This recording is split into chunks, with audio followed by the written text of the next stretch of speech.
आप देख रहे हैं SY live news.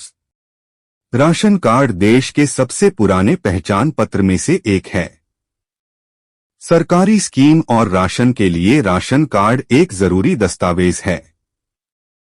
Ration card के जरिए ही देश के तमाम लोगों को मुफ्त और सस्ता राशन मुहैया कराया जाता है।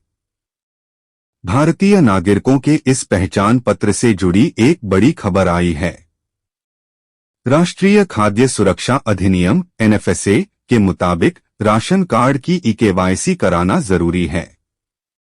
देश के बहुत सारे लोगों ने कई साल पहले राशन कार्ड की eKYC करवाई थी, यानी इस बात को सालों बीत गए हैं।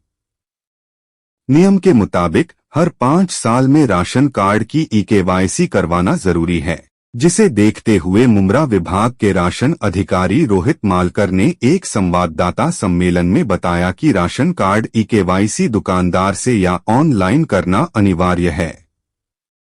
मुंब्रा से यूसुफ पुरी की रिपोर्ट।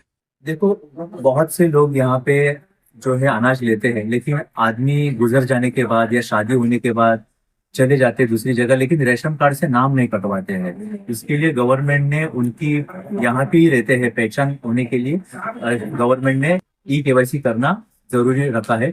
जो लोग अनाज लेते हैं उनको eKYC, उनके हर मेंबर को eKYC करना बहुत जरूरी है। इसके लिए हम बार बार जन जागृति कर रहे हैं कि लोगों से अपील कर रहे हैं कि जो जो अनाज लेता है उनका eKYC करो। और अभी भी हम जो नए रेशन कार्ड दे रहे हैं लोगों को, हम लोगों से अपील करते हैं रेशन कार्ड देते समय भी कि आपको राशन दुकान में जाके आपका eKYC करना है, जितने भी मेंबर्स है आपके। सर, कितने दिनों के बाद ये KYC किया जाता है?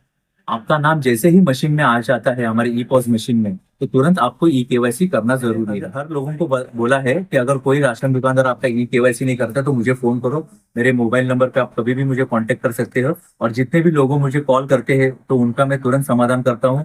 लोगों को eKYC हो या कुछ भी उनकी समस्या हो, उनका मैं हर समय निराकरण करता हूँ। मेरा पूरा स्टाफ भी उस काम में जुटा है और हम सभी लोगों को, यहाँ पे आने वाले लोगों को सहकार्य करते हैं। और eKYC करने के लिए हमने हमेशा मैं हमारे सभी राशन दुकानदारों को कहता हूँ कि eKYC लोगों का करो। और अगर कोई कंप्लेंट आती है तो हम उस प्रकार के एक्शन वो राशन दुकानदारों के अंदर। यहाँ पे अभी जो डिजिटल जो चल रहा है युग, उसके बारे में सर आप क्या कर सकते हैं जो लोग घर बैठ के अपना राशन कार्ड कर सकते हैं ताकि दुकानों में धक्का नहीं खा? हमारे rcms.mahafood.gov करके वेबसाइट है, वहाँ पे भी ऑनलाइन आप राशन कार्ड बना सकते हो।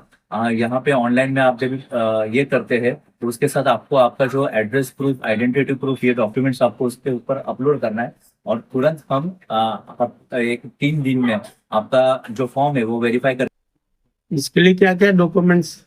जो आपका एड्रेस प्रूफ है, एड्रेस प्रूफ में आपका लाइट बिल, टेलीफोन बिल, या आपका जो एग्रीमेंट है, रेंट एग्रीमेंट हो, या फिर आपने घर खरीदी किया हुआ आपका जो घर खरीदी का जो करारनामा है वो, या ऐसे आपको, या मेंटेनेंस की पावती, या आप एड्रेस प्रूफ करके दे सकते हो। और आपके एज प्रूफ के लिए आप आपका लिविंग सर्टिफिकेट या स्कूल लिविंग सर्टिफिकेट दे सकते हो, या स्कूल का बोनाफाइड सर्टिफिकेट दे सकते हो। और आपको आधार कार्ड देना है। सर, राशनदारों की हमेशा कंप्लेन आती है कि राशन दुकान में जाते हैं तो वहाँ पे टेक्निकल प्रॉब्लम बताते हैं, कभी अंगूठा नहीं लगता है, कभी ये नहीं।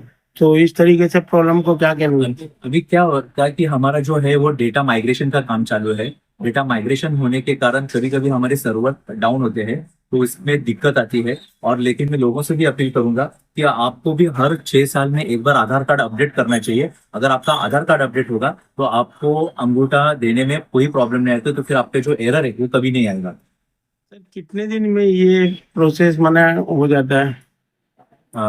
eKYC का प्रोसेस तुरंत हो जाता है। अगर आप चाहते हैं तो तुरंत आपका अंगूठा लेके तो अप्रूव हो जाता है, तुरंत आपको वहाँ पे दिखता है अप्रूव। तो किधर किधर सर दुकानदार बताते कि इसका आप यहाँ पे कर लो, तो उनको करीबन 3 से 4 महीना का समय लगता है। नहीं, रेशन क्या होता है कि हमारे यहाँ सिस्टम में कैसा, राशन eKYC तो तुरंत होता है, लेकिन राशन देने के टाइम थोड़ा सा टाइम लगता है। अगर हमारे इसमें RCMS में आपका डेटा 21 तारीख के बाद आया तो फिर वो अगले महीने नहीं आता, उसके अगले महीने।